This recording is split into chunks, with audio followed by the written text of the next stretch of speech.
The Nameless City by Howard Phillips Lovecraft.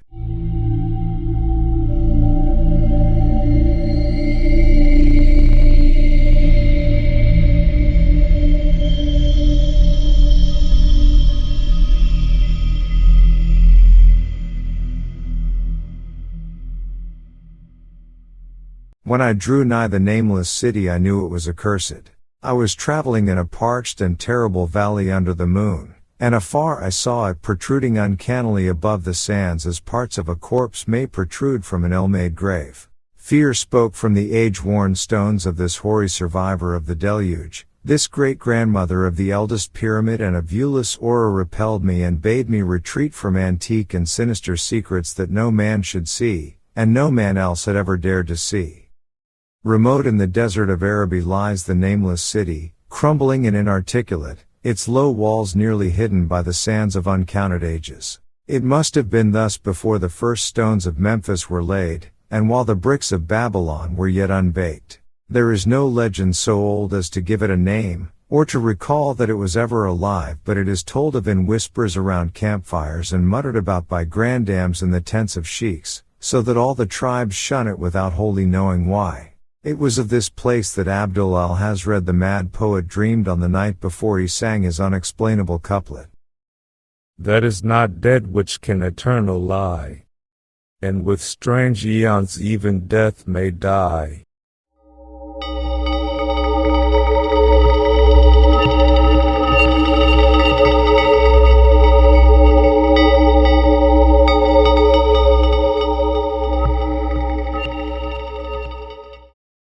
I should have known that the Arabs had good reason for shunning the nameless city, the city told of in strange tales but seen by no living man, yet I defied them and went into the untrodden waste with my camel. I alone have seen it, and that is why no other face bears such hideous lines of fear as mine, why no other man shivers so horribly when the night wind rattles the windows. When I came upon it in the ghastly stillness of unending sleep, it looked at me, chilly from the rays of a cold moon amidst the desert's heat. And as I returned its look, I forgot my triumph at finding it, and stopped still with my camel to wait for the dawn. For hours I waited, till the east grew gray and the stars faded, and the gray turned to roseal light edged with gold. I heard a moaning and saw a storm of sand stirring among the antique stones, though the sky was clear and the vast reaches of the desert still.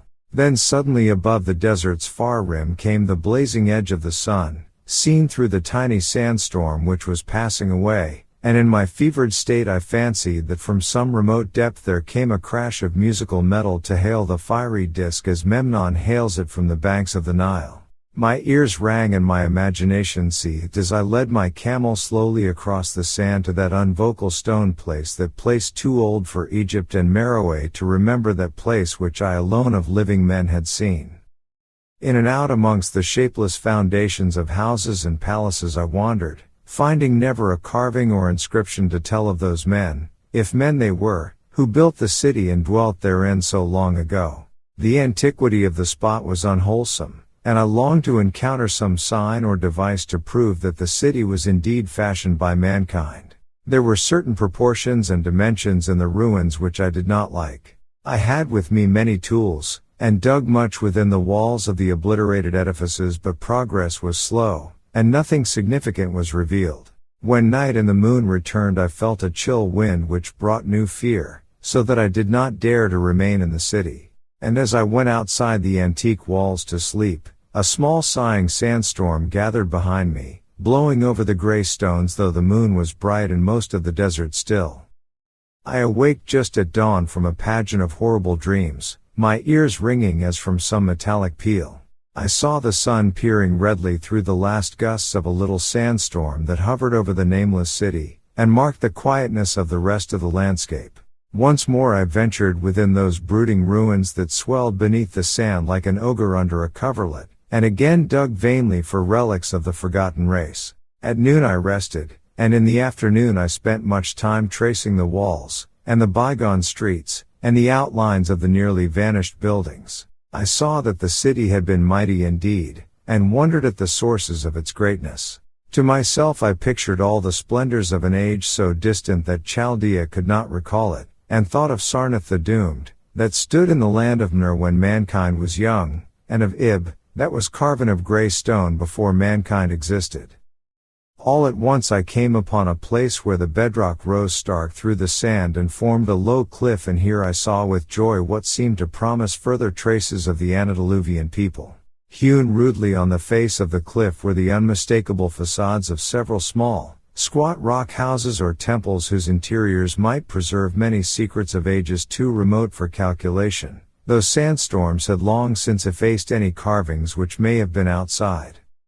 Very low and sand-choked were all of the dark apertures near me, but I cleared one with my spade and crawled through it, carrying a torch to reveal whatever mysteries it might hold. When I was inside I saw that the cavern was indeed a temple, and beheld plain signs of the race that had lived and worshipped before the desert was a desert. Primitive altars, pillars, and niches, all curiously low, were not absent, and though I saw no sculptures nor frescoes, there were many singular stones clearly shaped into symbols by artificial means.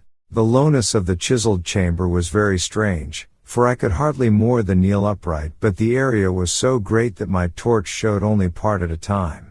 I shuddered oddly in some of the far corners, for certain altars and stones suggested forgotten rites of terrible, revolting, and inexplicable nature, and made me wonder what manner of men could have made and frequented such a temple. When I had seen all that the place contained, I crawled out again, avid to find what the other temples might yield. Night had now approached, yet the tangible things I had seen made curiosity stronger than fear, so that I did not flee from the long moon-cast shadows that had daunted me when first I saw the Nameless City. In the twilight I cleared another aperture and with a new torch crawled into it, finding more vague stones and symbols, though nothing more definite than the other temple had contained. The room was just as low, but much less broad, ending in a very narrow passage crowded with obscure and cryptical shrines. About these shrines I was prying when the noise of a wind and of my camel outside broke through the stillness and drew me forth to see what could have frightened the beast. The moon was gleaming vividly over the primeval ruins, lighting a dense cloud of sand that seemed blown by a strong but decreasing wind from some point along the cliff ahead of me. I knew it was this chilly, sandy wind which had disturbed the camel, and was about to lead him to a place of better shelter when I chanced to glance up and saw that there was no wind atop the cliff. This astonished me and made me fearful again, but I immediately recalled the sudden local winds I had seen and heard before at sunrise and sunset, and judged it was a normal thing. I decided that it came from some rock fissure leading to a cave, and watched the troubled sand to trace it to its source, soon perceiving that it came from the black orifice of a temple a long distance south of me, almost out of sight. Against the choking sand cloud I plodded toward this temple, which as I neared it loomed larger than the rest, and showed a doorway far less clogged with caked sand. I would have entered had not the terrific force of the icy wind almost quenched my torch. It poured madly out of the dark door, sighing uncannily as it ruffled the sand and spread about the weird ruins. Soon it grew fainter and the sand grew more and more still, till finally all was at rest again, but a presence seemed stalking among the spectral stones of the city, and when I glanced at the moon it seemed to quiver as though mirrored in unquiet waters. I was more afraid than I could explain, but not enough to dull my thirst for wonder, so as soon as the wind was quite gone I crossed into the dark chamber from which it had come. This temple, as I had fancied from the outside, was larger than either of those I had visited before and was presumably a natural cavern, since it bore winds from some region beyond. Here I could stand quite upright, but saw that the stones and altars were as low as those in the other temples. On the walls and roof I beheld for the first time some traces of the pictorial art of the ancient race, curious curling streaks of paint that had almost faded or crumbled away, and on two of the altars I saw with rising excitement a maze of well-fashioned curvilinear carvings. As I held my torch aloft it seemed to me that the shape of the roof was too regular to be natural, and I wondered what the prehistoric cutters of stone had first worked upon. Their engineering skill must have been vast. Then a brighter flare of the fantastic flame showed me that for which I had been seeking, the opening to those remoter abysses whence the sudden wind had blown, and I grew faint when I saw that it was a small and plainly artificial door chiseled in the solid rock. I thrust my torch within, beholding a black tunnel with the roof arching low over a rough flight of very small, numerous, and steeply descending steps. I shall always see those steps in my dreams, for I came to learn what they meant. At the time I hardly knew whether to call them steps or mere footholds in a precipitous descent. My mind was whirling with mad thoughts, and the words and warnings of Arab prophets seemed to float across the desert from the lands that men know to the nameless city that men dare not know. Yet I hesitated only a moment before advancing through the portal and commencing to climb cautiously down the steep passage, feet first, as though on a ladder. It is only in the terrible phantasms of drugs or delirium that any other man can have had such a descent as mine. The narrow passage led infinitely down like some hideous haunted well, and the torch I held above my head could not light the unknown depths toward which I was crawling. I lost track of the hours and forgot to consult my watch, though I was frightened when I thought of the distance I must be traversing. There were changes of direction and of steepness, and once I came to a long, low, level passage where I had to wriggle feet first along the rocky floor, holding my torch at arm's length beyond my head. The place was not high enough for kneeling. After that were more of the steep steps, and I was still scrambling down interminably when my failing torch died out. I do not think I noticed it at the time, for when I did notice it I was still holding it high above me as if it were ablaze. I was quite unbalanced with that instinct for the strange and the unknown which has made me a wanderer upon earth and a haunter of far, ancient, and forbidden places. In the darkness there flashed before my mind fragments of my cherished treasury of demoniac lore, sentences from Alhazred the Mad Arab, paragraphs from the apocryphal Nightmares of Damascius, and infamous lines from the delirious image du monde of Gautier de Metz. I repeated queer extracts, and muttered of Afrasiab and the demons that floated with him down the Oxus, later chanting over and over again a phrase from one of Lord Dunsany's tales, the unreverberate blackness of the abyss. Once when the descent grew amazingly steep I recited something in sing-song from Thomas Moore until I feared to recite more.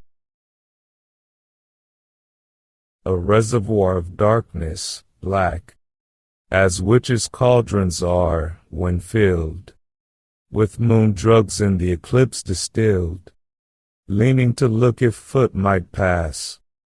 Down through that chasm, I saw, beneath, as far as vision could explore, the jetty sides as smooth as glass, looking as if just varnished ore. With that dark pitch the sea of death throws out upon its slimy shore.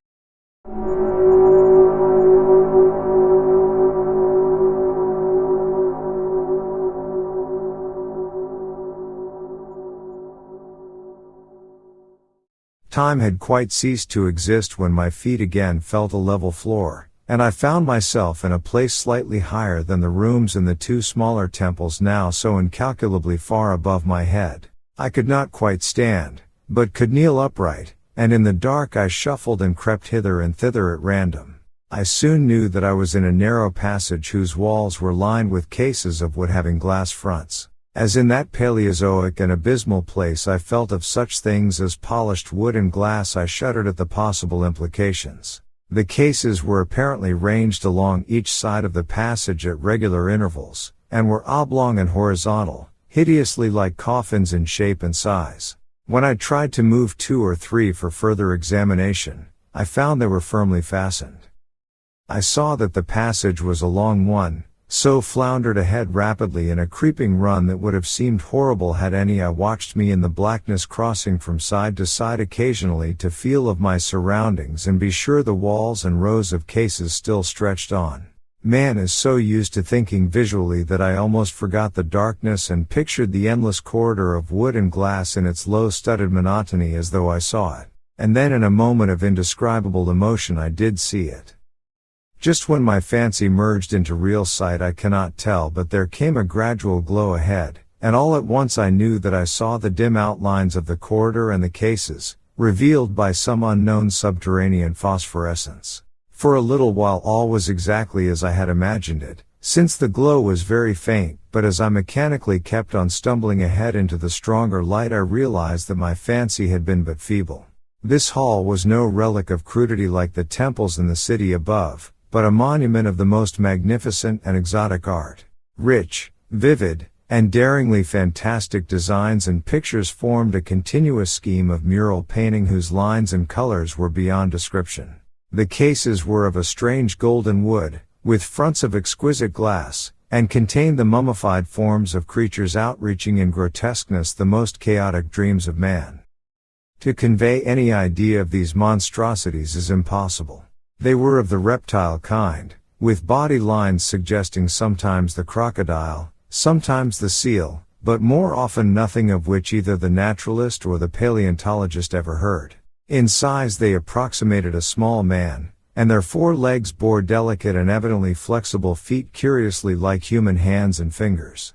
But strangest of all were their heads, which presented a contour violating all known biological principles. To nothing can such things be well compared. In one flash I thought of comparisons as varied as the cat, the bulldog, the mythic satyr, and the human being. Not Jove himself had so colossal and protuberant a forehead, yet the horns and the noselessness and the alligator-like jaw placed the things outside all established categories. I debated for a time on the reality of the mummies, half suspecting they were artificial idols, but soon decided they were indeed some Paleogean species which had lived when the Nameless City was alive. To crown their grotesqueness, most of them were gorgeously enrobed in the costliest of fabrics, and lavishly laden with ornaments of gold, jewels, and unknown shining metals. The importance of these crawling creatures must have been vast, for they held first place among the wild designs on the frescoed walls and ceiling.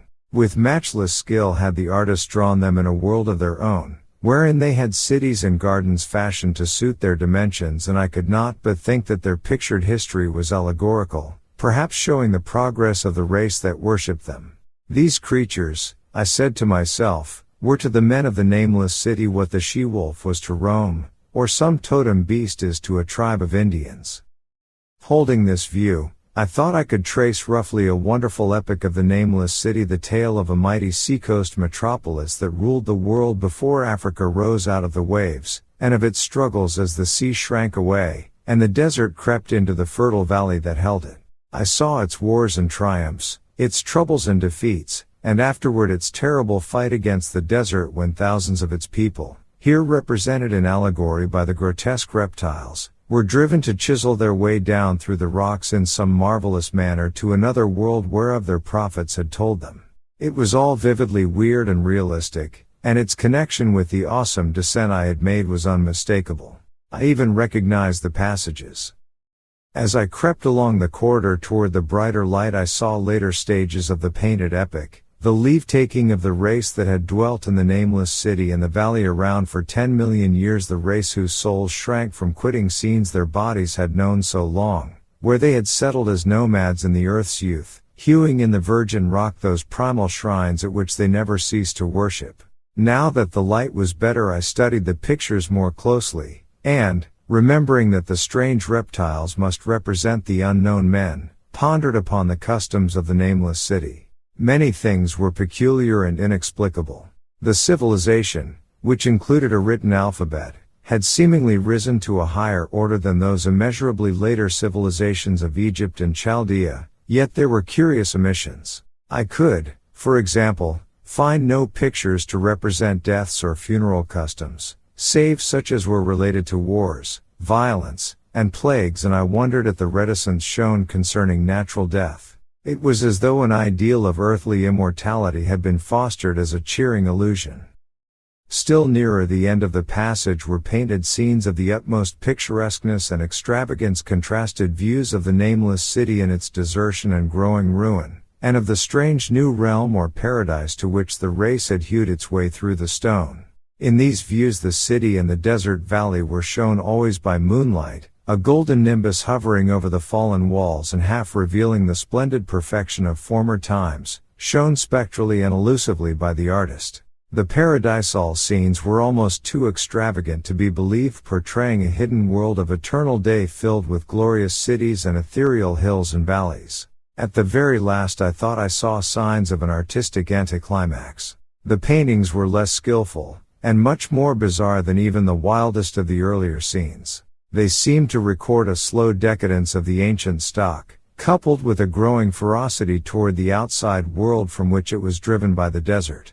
The forms of the people, always represented by the sacred reptiles, appeared to be gradually wasting away, though their spirit is shown hovering about the ruins by moonlight gained in proportion.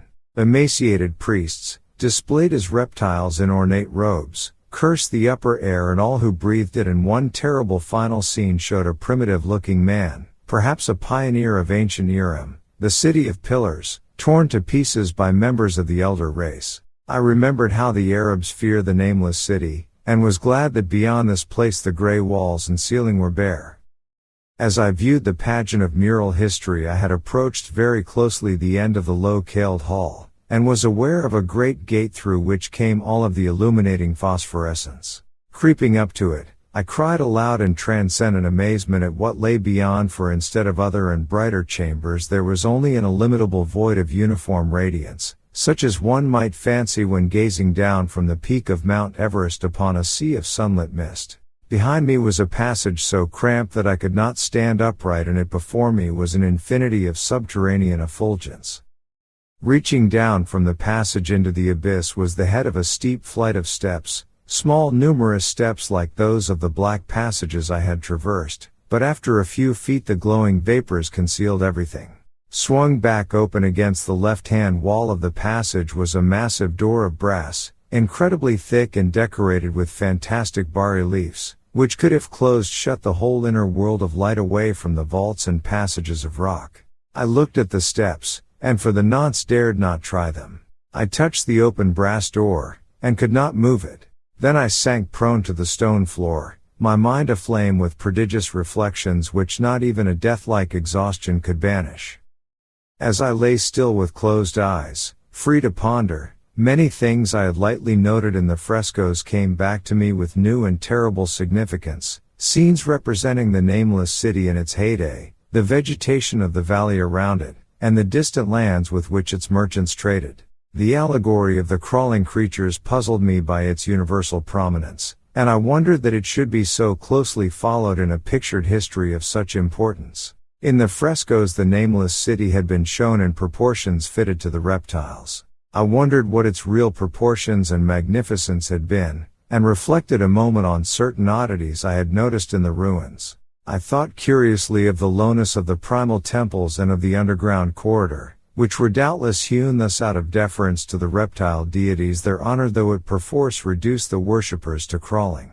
Perhaps the very rites had involved a crawling in imitation of the creatures. No religious theory, however, could easily explain why the level passage in that awesome descent should be as low as the temples, or lower, since one could not even kneel in it. As I thought of the crawling creatures, whose hideous mummified forms were so close to me, I felt a new throb of fear. Mental associations are curious, and I shrank from the idea that except for the poor primitive man torn to pieces in the last painting, mine was the only human form amidst the many relics and symbols of primordial life. But as always in my strange and roving existence, wonder soon drove out fear, for the luminous abyss and what it might contain presented a problem worthy of the greatest explorer.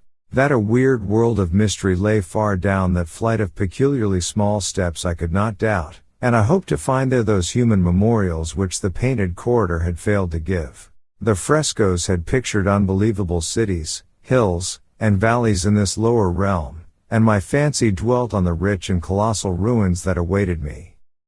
My fears, indeed, concerned the past rather than the future. Not even the physical horror of my position in that cramped corridor of dead reptiles and antediluvian frescoes, miles below the world I knew and faced by another world of eerie light and mist, could match the lethal dread I felt at the abysmal antiquity of the scene and its soul. An ancientness so vast that measurement is feeble seemed to leer down from the primal stones and rock-hewn temples in the Nameless City, while the very latest of the astounding maps in the frescoes showed oceans and continents that man has forgotten, with only here and there some vaguely familiar outline of what could have happened in the geological eons since the paintings ceased and the death-hating race resentfully succumbed to decay. No man might say. Life had once teemed in these caverns, and in the luminous realm beyond now I was alone with vivid relics, and I trembled to think of the countless ages through which these relics had kept a silent and deserted vigil. Suddenly there came another burst of that acute fear which had intermittently seized me ever since I first saw the terrible valley and the nameless city under a cold moon, and despite my exhaustion I found myself starting frantically to a sitting posture and gazing back along the black corridor toward the tunnels that rose to the outer world. My sensations were much like those which had made me shun the nameless city at night, and were as inexplicable as they were poignant. In another moment, however, I received a still greater shock in the form of a definite sound, the first which had broken the utter silence of these tomb-like depths. It was a deep, low moaning, as of a distant throng of condemned spirits, and came from the direction in which I was staring. Its volume rapidly grew, till soon it reverberated frightfully through the low passage, and at the same time I became conscious of an increasing draught of cold air, likewise flowing from the tunnels and the city above. The touch of this air seemed to restore my balance, for I instantly recalled the sudden gusts which had risen around the mouth of the abyss each sunset and sunrise, one of which had indeed served to reveal the hidden tunnels to me. I looked at my watch and saw that sunrise was near, so braced myself to resist the gale which was sweeping down to its cavern home as it had swept forth at evening. My fear again waned low, since a natural phenomenon tends to dispel broodings over the unknown. More and more madly poured the shrieking, moaning night wind into that gulf of the inner earth. I dropped prone again and clutched vainly at the floor for fear of being swept bodily through the open gate into the phosphorescent abyss. Such fury I had not expected, and as I grew aware of an actual slipping of my form toward the abyss I was beset by 1,000 new terrors of apprehension and imagination. The malignancy of the blast awakened incredible fancies. Once more I compared myself shudderingly to the only other human image in that frightful corridor, the man who was torn to pieces by the nameless race, for in the fiendish clawing of the swirling currents there seemed to abide a vindictive rage all the stronger because it was largely impotent. I think I screamed frantically near the last. I was almost mad, but if I did so my cries were lost in the hell-born babel of the howling wind wraiths. I tried to crawl against the murderous invisible torrent, but I could not even hold my own as I was pushed slowly and inexorably toward the unknown world. Finally reason must have wholly snapped, for I fell to babbling over and over that unexplainable couplet of the mad Arab Alhazred, who dreamed of the nameless city. That is not dead which can eternal lie, and with strange eons even death may die.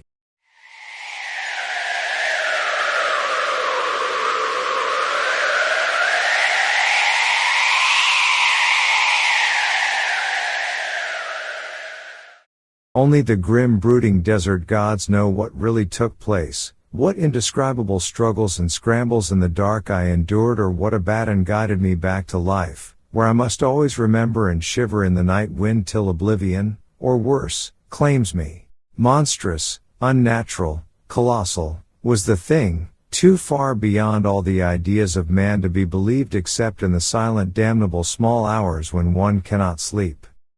I have said that the fury of the rushing blast was infernal, cacodemoniacal, and that its voices were hideous with the pent-up viciousness of desolate eternities. Presently those voices, while still chaotic before me, seemed to my beating brain to take articulate form behind me, and down there in the grave of unnumbered eon-dead antiquities, leagues below the dawn-lit world of men, I heard the ghastly cursing and snarling of strange-tongued fiends. Turning, I saw outlined against the luminous ether of the abyss what could not be seen against the dusk of the corridor, a nightmare horde of rushing devils, hate-distorted, grotesquely panoplied, half-transparent devils of a race no man might mistake, the crawling reptiles of the nameless city. And as the wind died away I was plunged into the ghoul-peopled blackness of earth's bowels, for behind the last of the creatures the great brazen door clanged shut with a deafening peal of metallic music whose reverberations swelled out to the distant world to hail the rising sun as Memnon hails it from the banks of the Nile.